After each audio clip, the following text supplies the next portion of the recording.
Hello, everyone, and welcome back to the This is the Music Meets Podcast, an independent podcast show that's dedicated to rising indie and alternative artists from across the UK and Ireland. If you're new here, make sure to hit that subscribe button so you never miss out on any future episodes, and don't be shy. Drop us a comment, as we would really love to hear from you. All right, then, let's dive into it. This is episode 146. And I'm really excited to be joined by today's guest. He's just released his long-awaited debut solo album to huge acclaim. It's none other than Michael Robert Murphy. Mike, it's a very warm welcome to the This Is The Music Meets podcast. How you doing? Thank you very much for that intro, man. I'm doing all right. I'm melting in a bin bag, as you can see. But I'm good, man. Thanks. I'm good. Head spinning a little bit with being album week, but yeah, I'm in good spirits, man. How are you doing? Yeah, not too bad. Obviously struggling a little bit in the heat. Not going to lie there, but keeping on and just enjoying.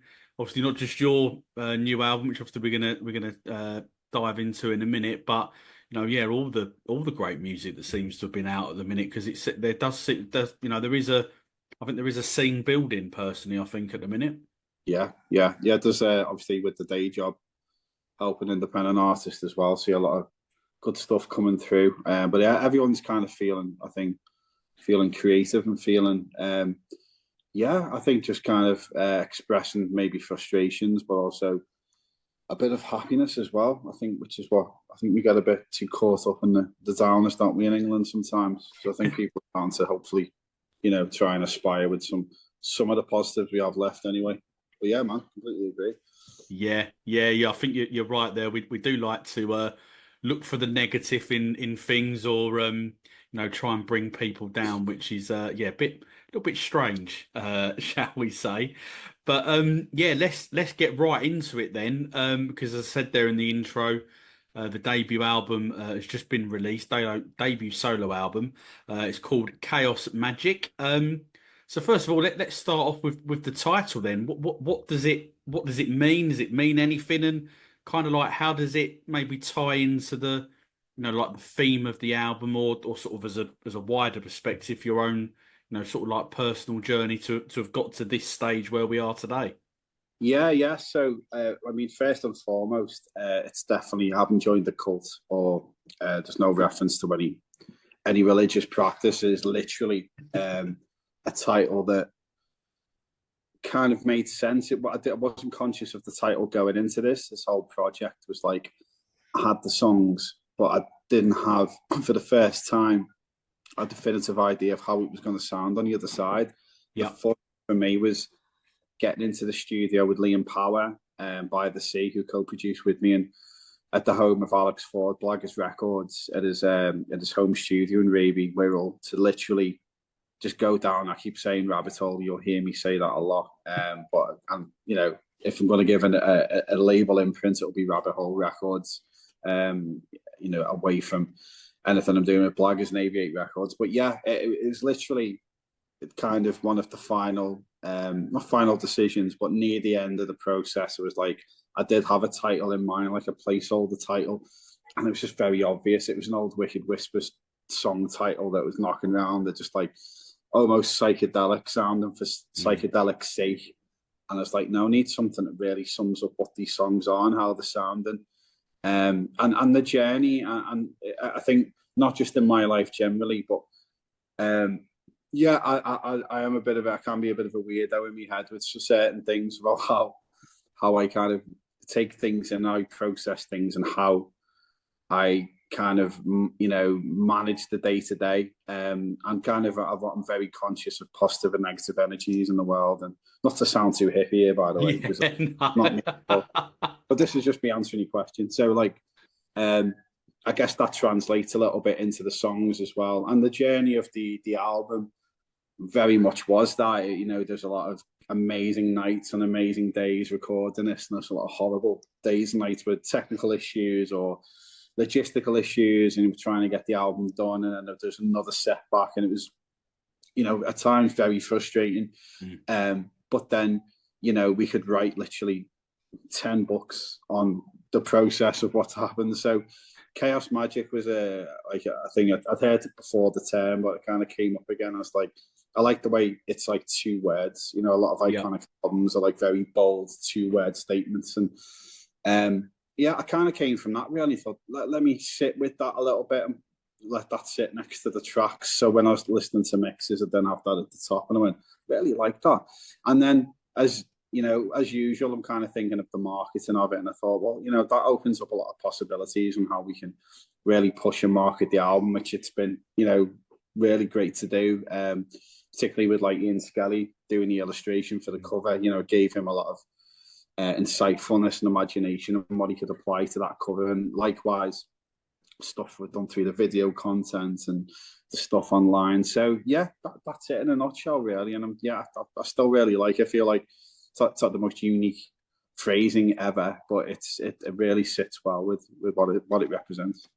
Yeah, sure, okay. And was there then like a particular moment or like spark maybe that kicked off like the writing process for Chaos Magick? Because I think I've seen somewhere even on like your Twitter feed or maybe on Instagram, I can't quite remember now, but you said something along the lines of that the album has been, you know, it's been in the works for quite a while. So sort of how long has it been in the works for? And as I say, was there a particular moment that you just thought, do you know what, I want to put an album out. Let's go. Yeah. No, it's a good question, because I guess this whole solo project, going back to, I think it officially started in 2020, just before COVID. Something I was quite reluctant or scared to do. Am I, will people care? Am I interesting enough or whatever? Just all the self-confidence things, really. You're not hiding behind a band and the brand of a band, and not having people around you to say, yeah, that's good or that's bad. Yeah.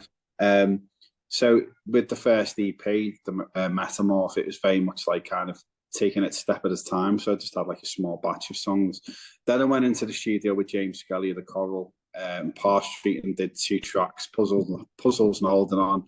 And at that point, I think I was feeling fortunate to do that, but I was thinking, maybe there's more legs in this. Maybe there's an album here. And there was a bunch of songs from that period.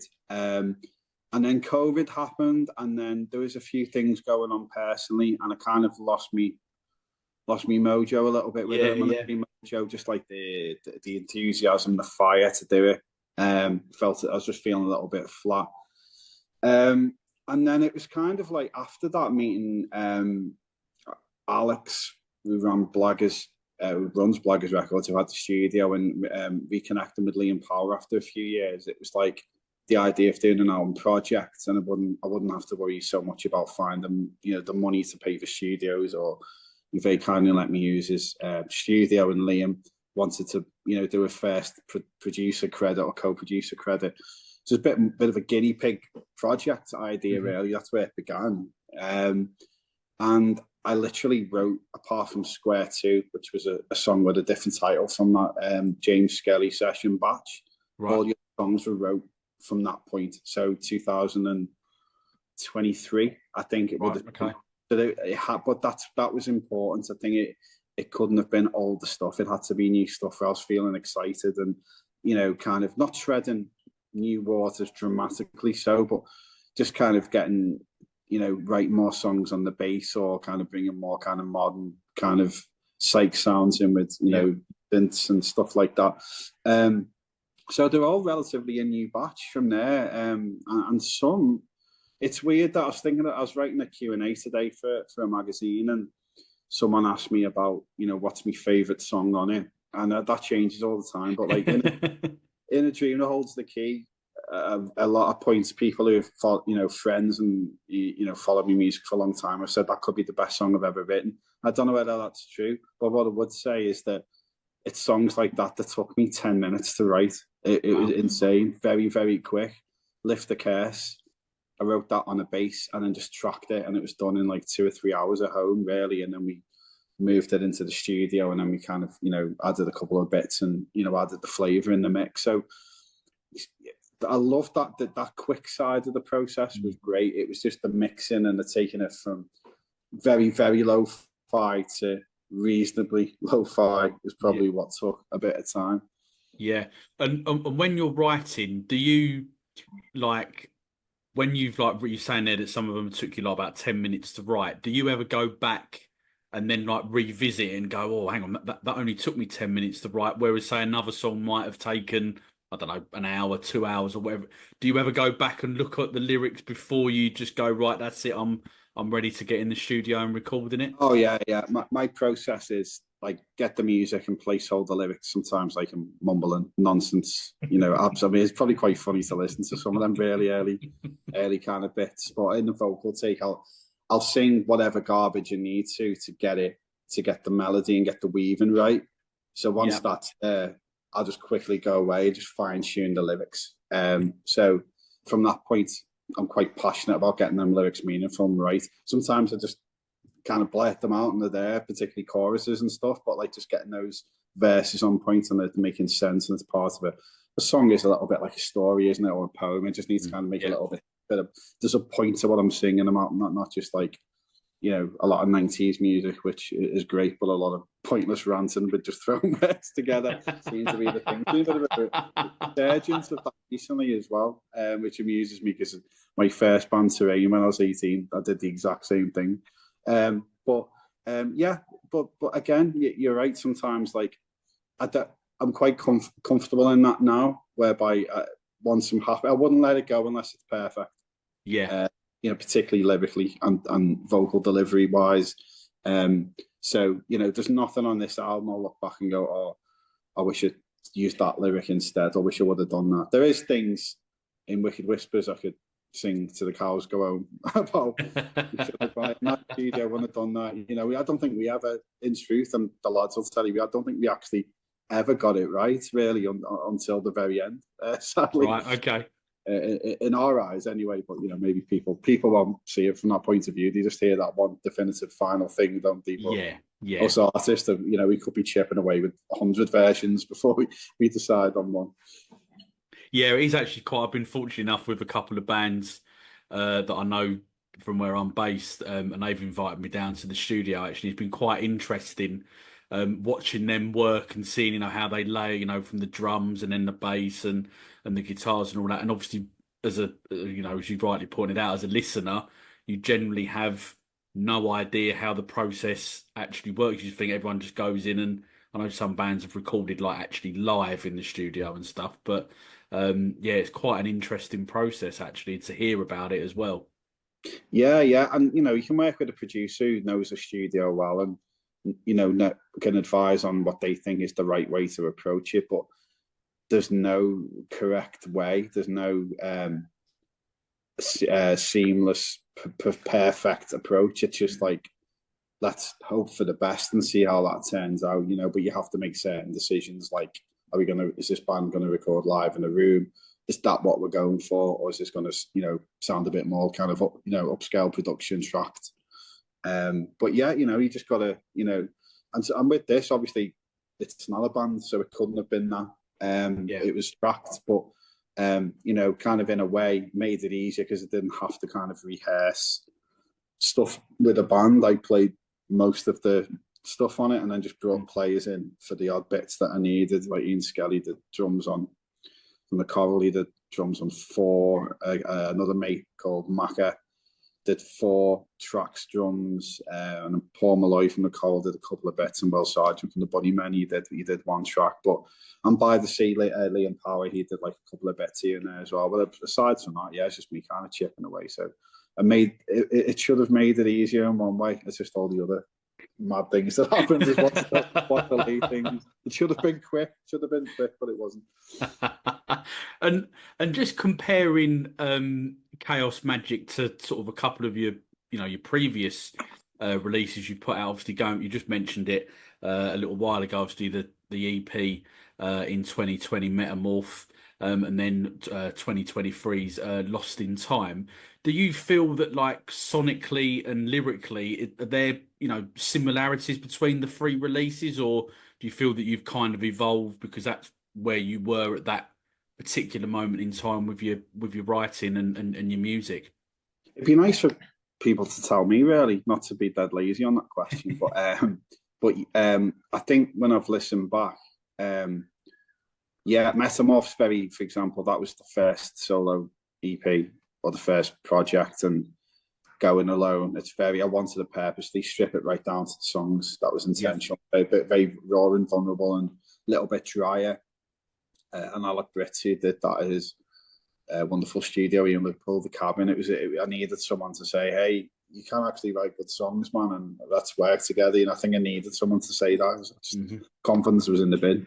And then with Puzzles and Holding On, that was like going up to, working with James Kelly, Chris Taylor. They're doing #1 records, at the time. And then they're working with me. So it was like, you guys tell me what to do. That was probably the first time I just let go completely and just went, you guys, that's got a particular sound, very well produced, a very well produced sound. It was big eye opening. Loved working with those guys. But this is like a big melting pot, really. Of it's just got its own vibrancy, but that's because we kind of were pouring our hearts and souls into it over a long time. I think it's dangerous keeping mixes going so long. It's not a good thing to do, I don't think. But as I say, due to the issues, which now looking back, again, the Chaos Magic thing, it's like not seeing the forest through the trees.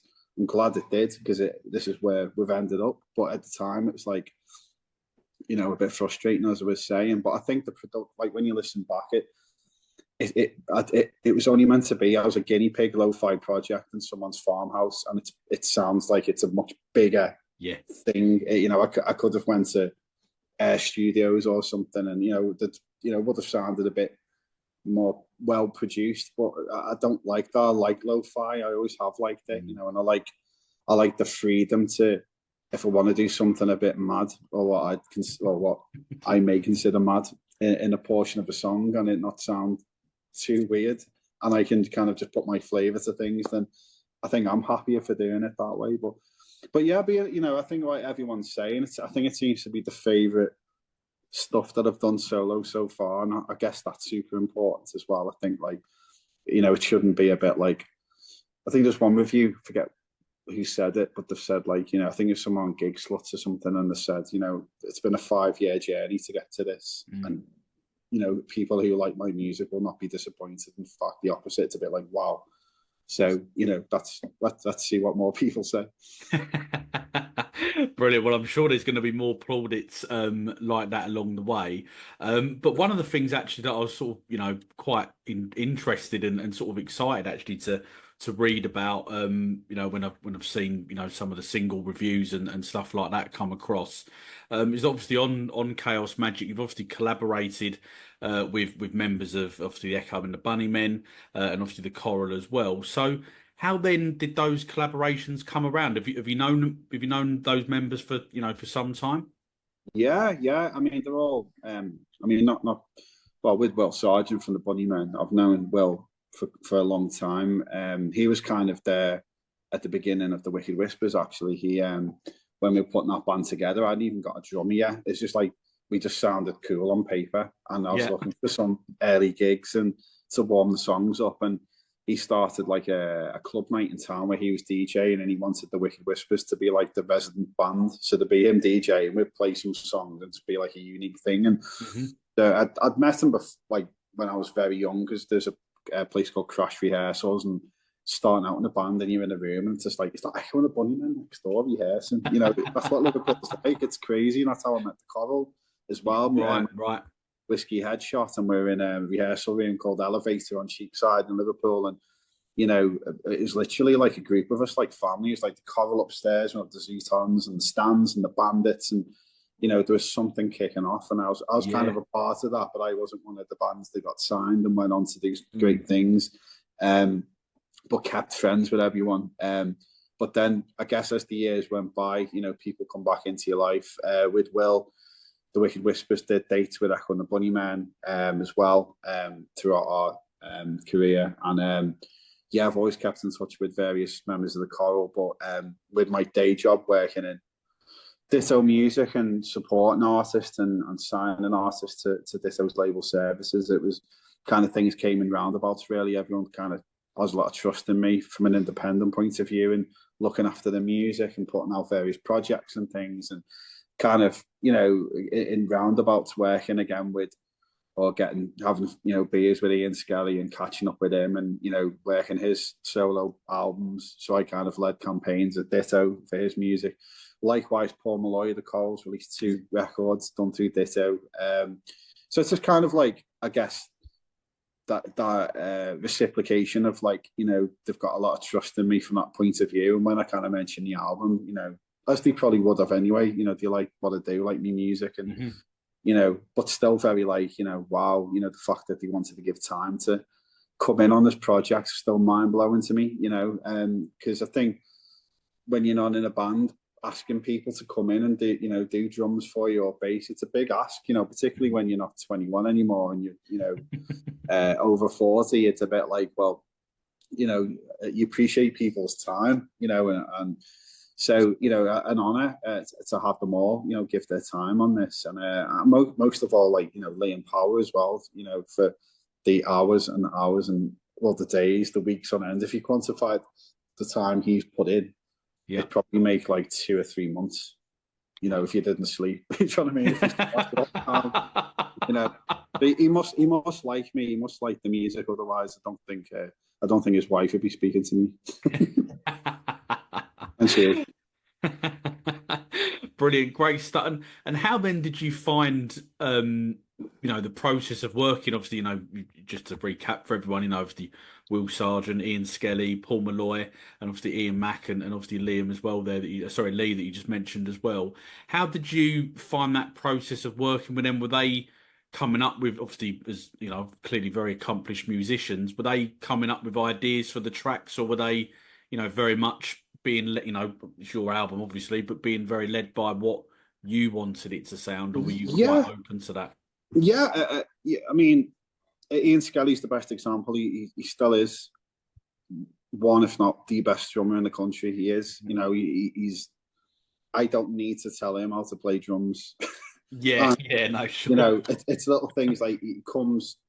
You know, he came prepared with what he needed, but didn't. You know, we don't need to go overboard. He got that it was a lo-fi, you know, zero budget kind of style recording process. You know, he wasn't walking in going, you know, where's this, where's that, you know, because he gets it.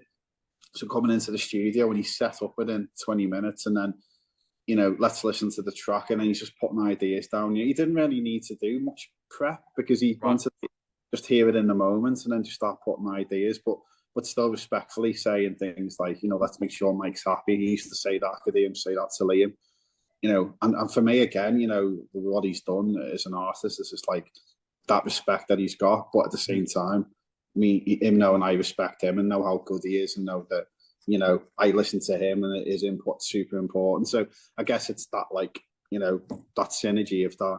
So that, I mean, you know, I'm a mate and, you know, sunk a few beers as well. You know, we had fun doing it. It wasn't like a session in the daytime that was like all business. You know, we wanted it to be an enjoyable atmosphere and everyone just hang out as well. You know, I think that was an important thing. And Paul Malloy the same, and he won't want me to share, but he's going through a bit of a tricky time at the time, and you think he needed someone to distract him, and you know, we had a really great evening, just kind of just been putting some guitars on a couple of tracks, and you know, he's like Clapton, you know, he's just so good on guitar, all the stuff he's done, the history he's got behind him, and then I mean, Liam was just there at so many moments. Some things we used, some things weren't. So you know, the collaboration side was easy.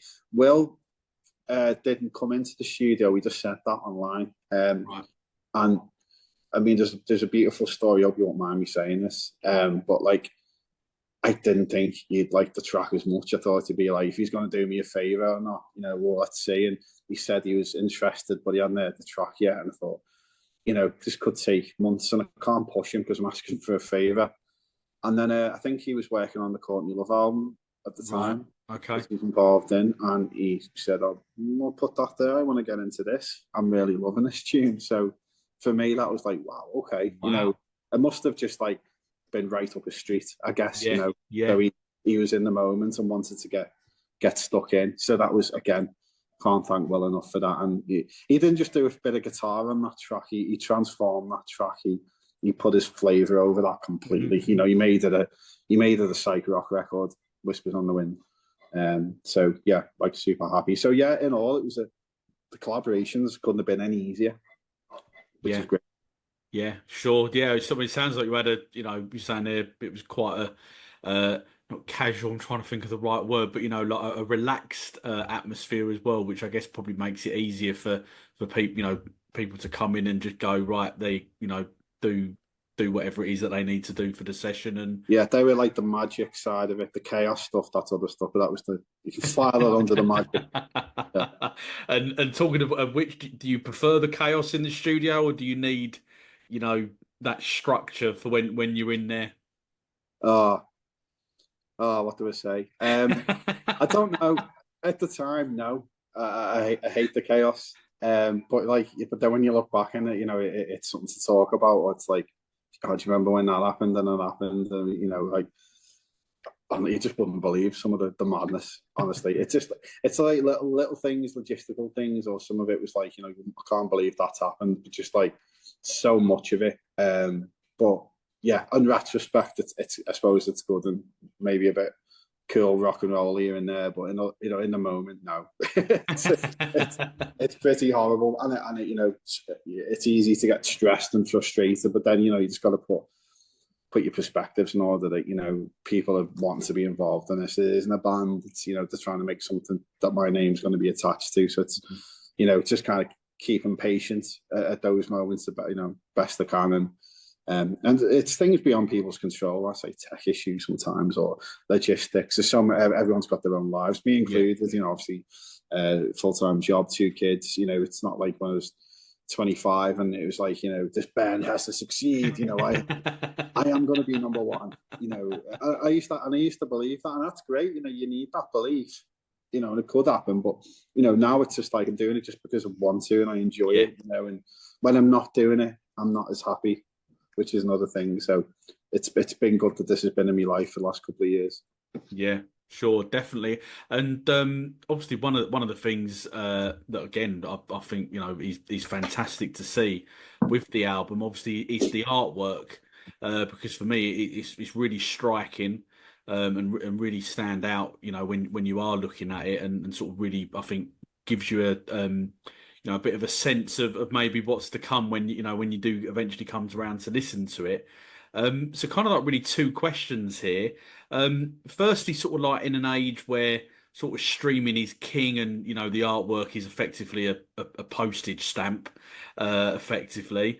Do you think that music lovers still consider artwork as important as maybe what it might have done, 25, 30, 40, 40 odd years ago and stuff, where, it was obviously king. And kind of like, is there a visual story that you're trying to tell in the artwork? So to answer the first bit, it is super important. I think because of the age of streaming and independence, I don't think everyone gives that equal focus. Where maybe sometimes they should, but sometimes things just do need to be simple, and you just release them. It's the economy of TikTok, and putting a single out every 6 weeks, and that's tough. But when you're doing an album project, for me, it's all like this goes back to forget all about streaming and digital and how attitudes to change, but I've always been dead passionate about this. That back to the Whispers days, you may have noticed, like everything took a lot of time. It was super important. The artwork had to be, there was a vision behind that all the time, equal to the music, and this was no exception. But again, Ian, who's done all the covers to the Coral records and more, but always loved what he's done, and that was just like a passing comment. We were having a beer at like noon.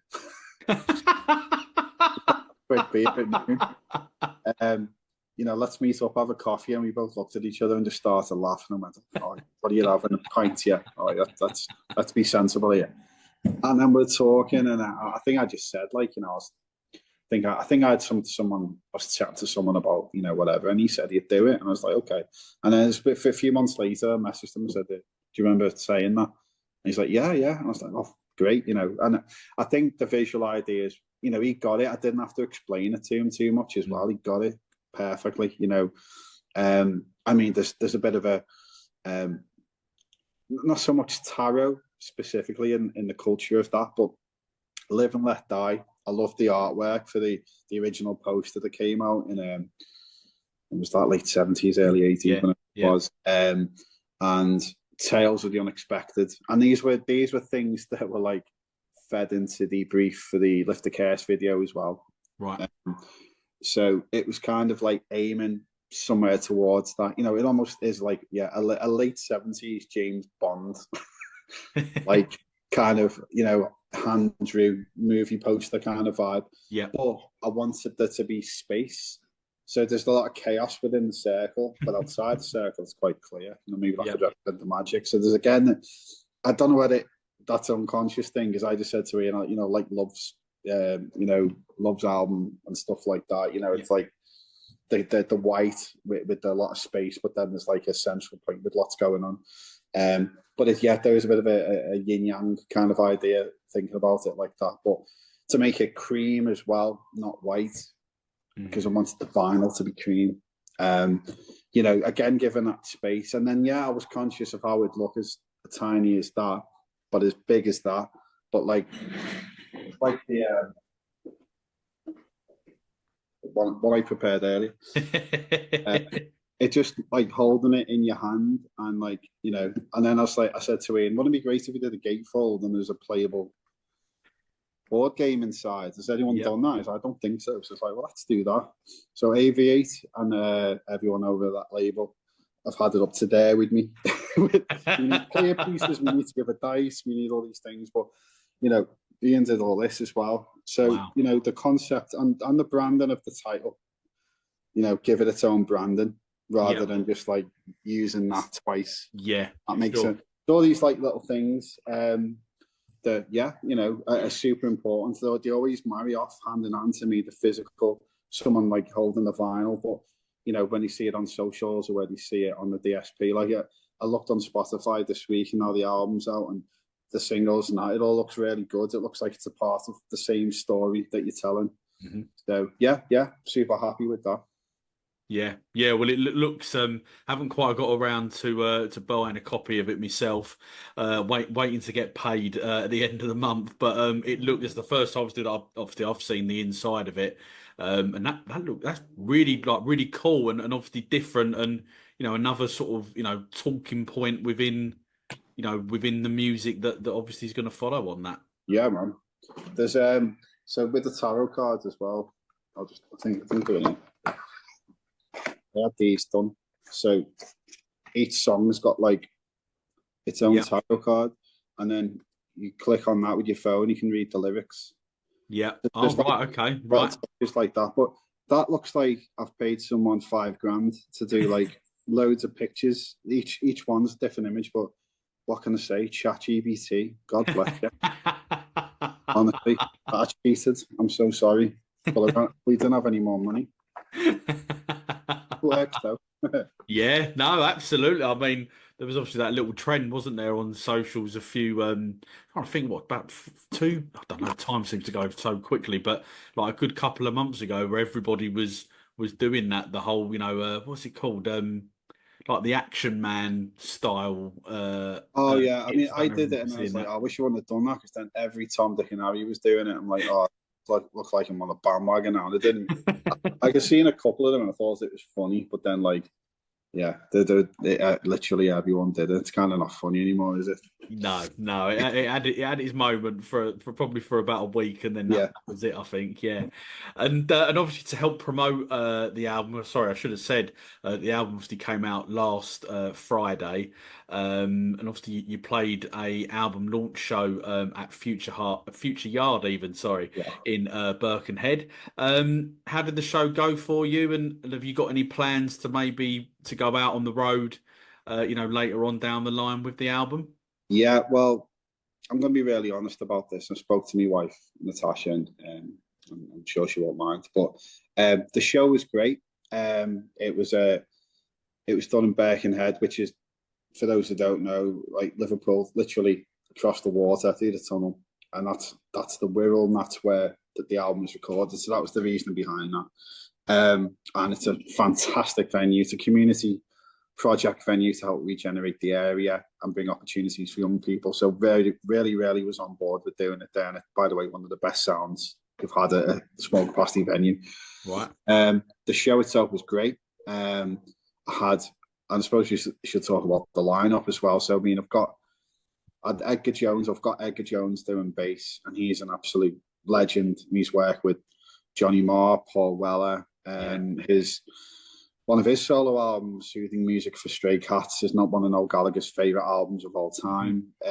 He's a very well-respected veteran on the local music scene and much more beyond. And obviously he was in the band called The Stairs, who are a huge cult band, who in the Wicked Whispers years, we convinced them to get back together and do a show for us at Liverpool, which is unbelievable.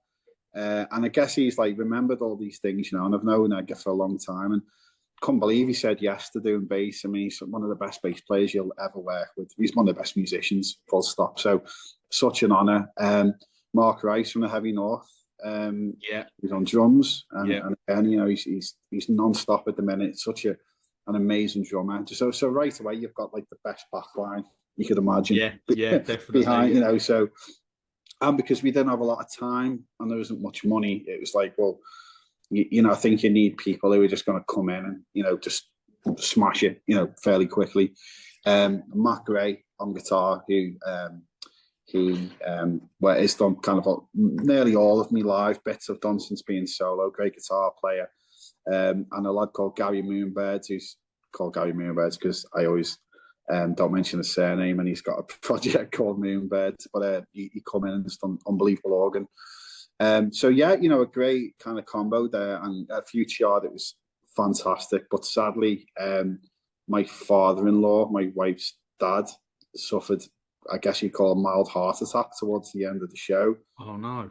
This also relates to the whole madness of this project and Chaos Magic. Magic, he's okay, and that was the main thing. But we had to put the lights up, stop the show.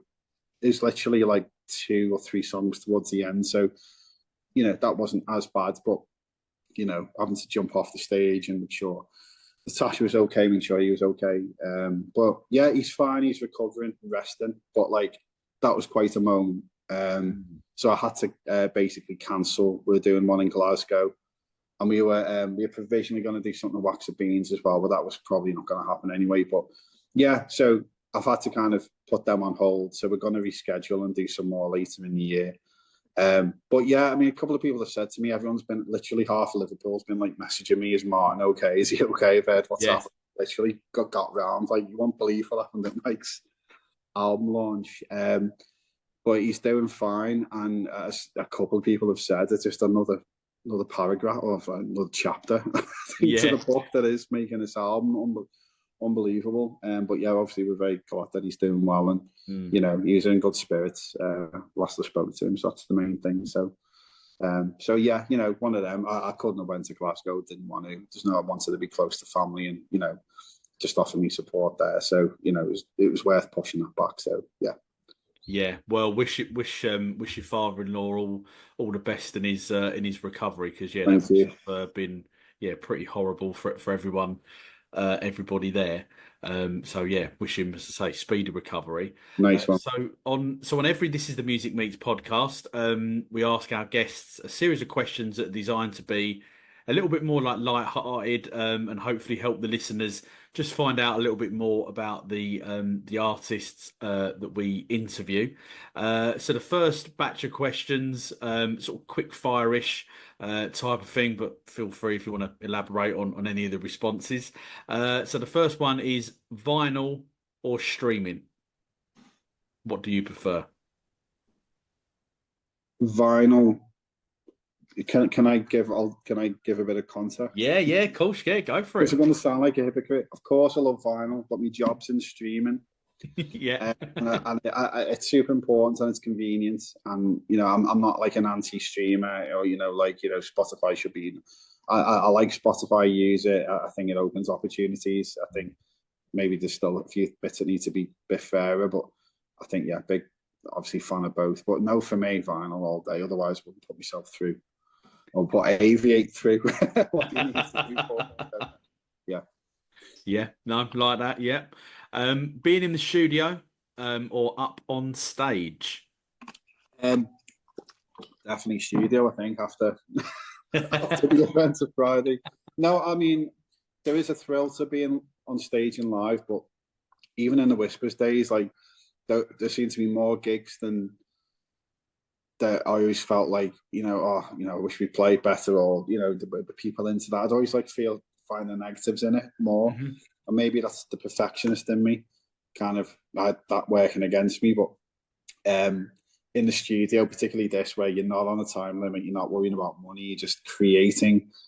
Oh, you can't beat that. But maybe, if there was like a tour that's like 5 days consistent, and they were, really sold out shows, and hopefully we can get to something like that, where everything goes smoothly, and with the level of players I'm working with, then maybe I'll review that answer. But for the moment, yeah, it's the studio. I wasn't even going to play live for this, by the way. Oh, right, okay. It took my confidence again. It's been a big rebuild. I put on an act for years with the Wicked Whispers that people even used to probably think I was arrogant, but it was a proper act. And I didn't mean, I'm not arrogant when you speak to me. I'm not. I'm quite the opposite. So it's like, well, I had to overcome that to come back and do it again with a band and put myself up there. So yeah, hopefully that will change anyway. We'll see.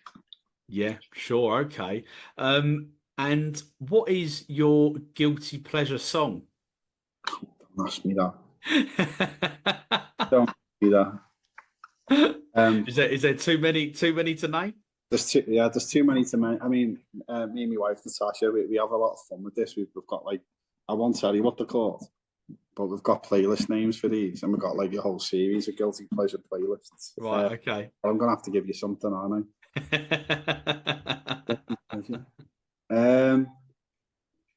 I don't know if it's a guilty pleasure or not, but I don't mind some of George Michael's tunes, man. Yeah, Yeah, no, I think there's some tunes in there. there's some. Yeah, it's like what I'd listened to stuff as a kid, but it's just like, no, I'm into Oasis, I'm into the Beatles, I'm into Cream, I'm into Love, I'm into the Doors. I'm not gonna go. But when I'm not listening to them, I didn't mind that George Michael song either. It's not good. But again, I just don't give a crap anymore. Whatever. You've asked me, and there you go. But yeah, there's. I'll maybe one day over a beer, I'll show you me inappropriately titled guilty pleasure playlist. I look forward to it. Yeah. That'll be a fun evening. Brilliant. Okay, and I should just say I hope that this doesn't happen. But for the purposes of the question, you're stranded on a desert island. What 3 albums would keep you company until you're rescued? Oh, should have done a bit of research for that. And probably would happen knowing what this album's going like. Not out the question. 3 albums that this isn't going to be definitive, just what's like in my head right now, but I would say I'm going to cheat a little bit. Here and get I've got a playlist called To Die For, right, and there's a picture of it on Spotify. I'm holding a gun. Now it's not a real gun, right, okay. Actually my son's toy gun, but I'm not convincing what I'm holding it. I'll share it with you. So I'm gonna. Pocahontas, Neil Young.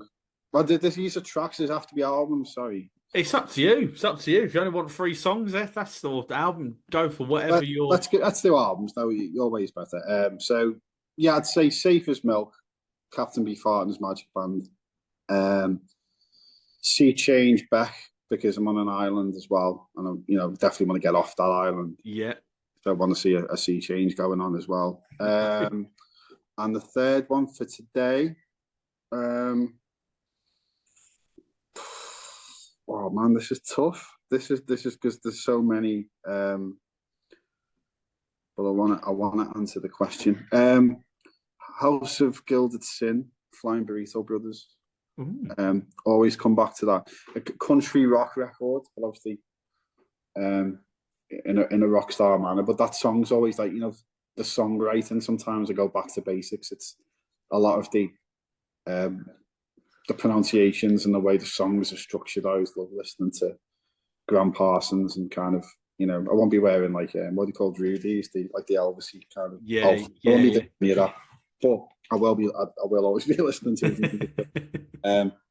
I'll say them three for now, and it'll be great because I'll have them on vinyl, and I'll have a vinyl player on the beach as well, so that they have washed up on shore unscathed by some miracle. Yeah, bottle of rum, vinyl player, and those three albums is fine. Skeleton with headphones on.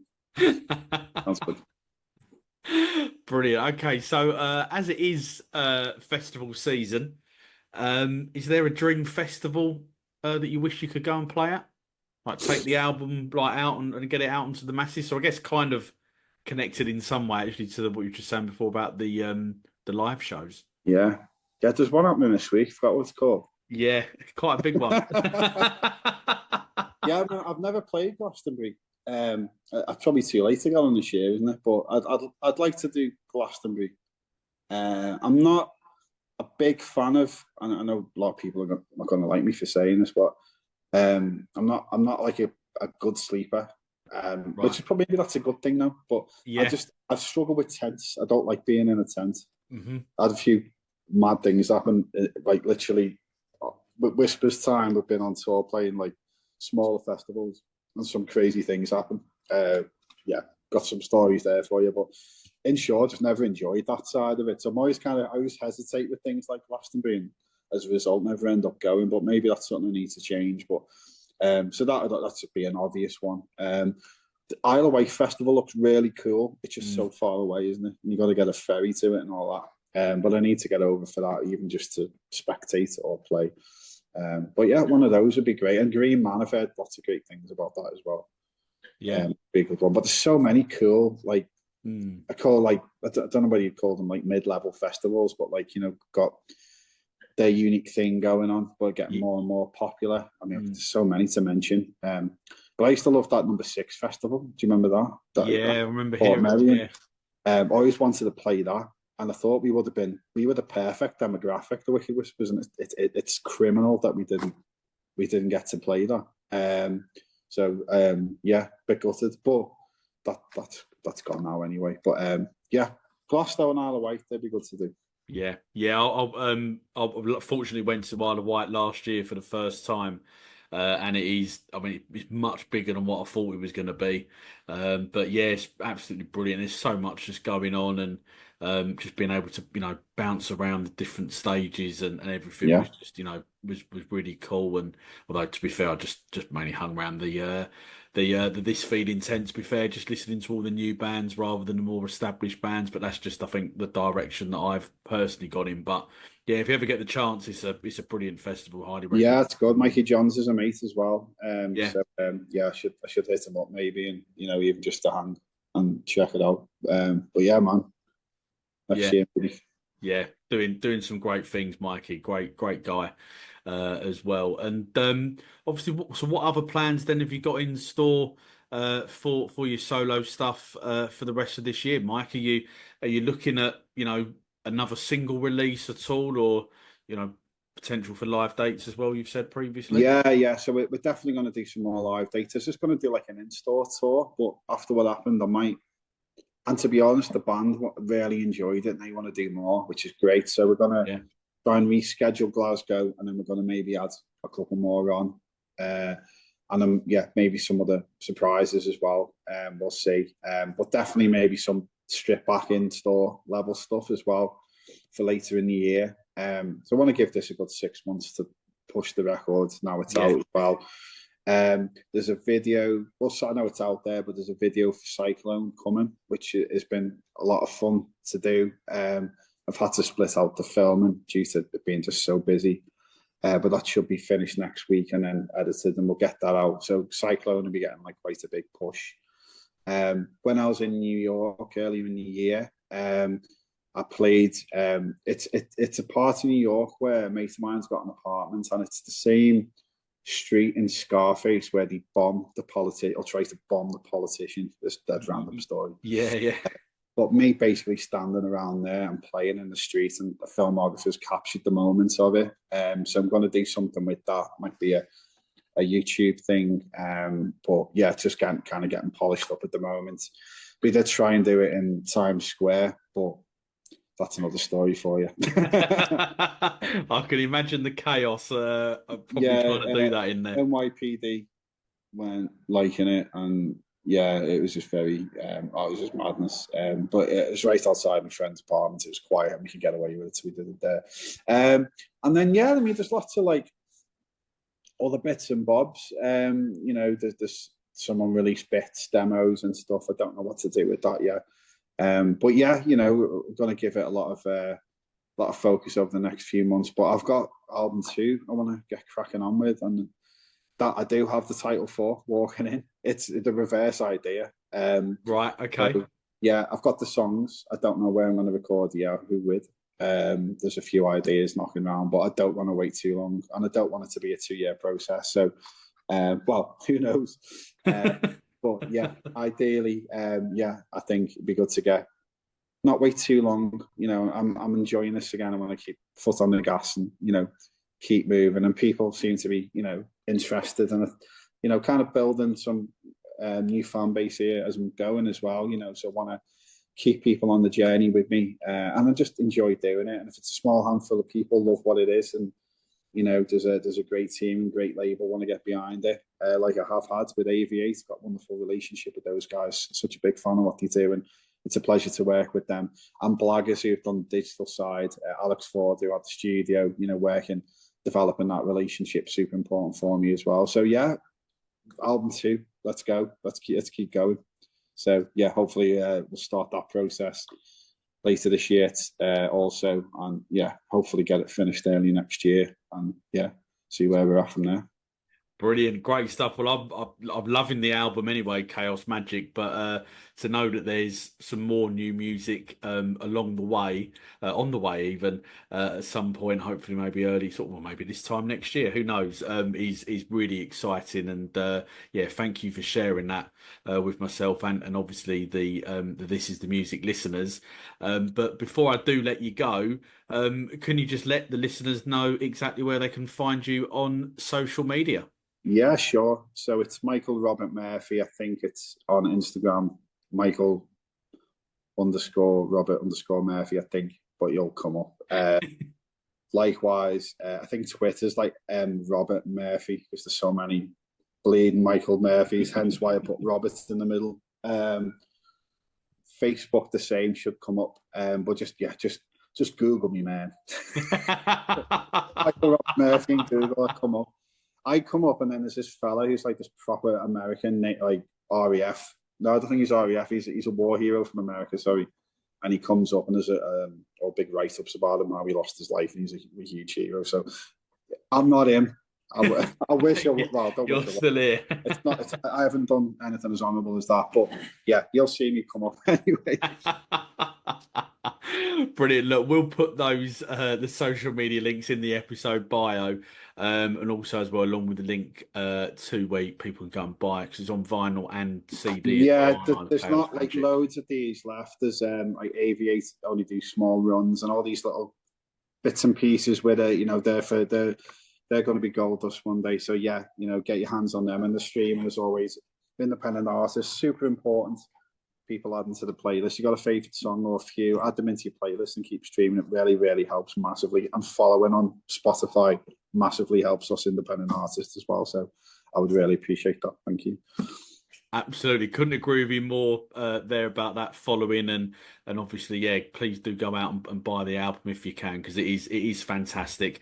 I have to say, look, Michael, I've really loved having you on. You've got some great stories to tell, and I loved hearing about how you made the album and the writing process, and everything else that went with it. So thank you very much for coming on the podcast, and yeah, looking forward to hearing the album 2 when that eventually comes out, in the near future, whenever that may be. Yeah, man, thank you so much for having me, mate. Absolute pleasure, and love what you're doing. Keep it going, man. And all that leaves me to say is to thank everyone for watching the latest This Is The Music Meets podcast. Please subscribe so you never miss out on any brand new episodes. And if you're loving the podcast, I would love to hear from you. So please do leave a comment.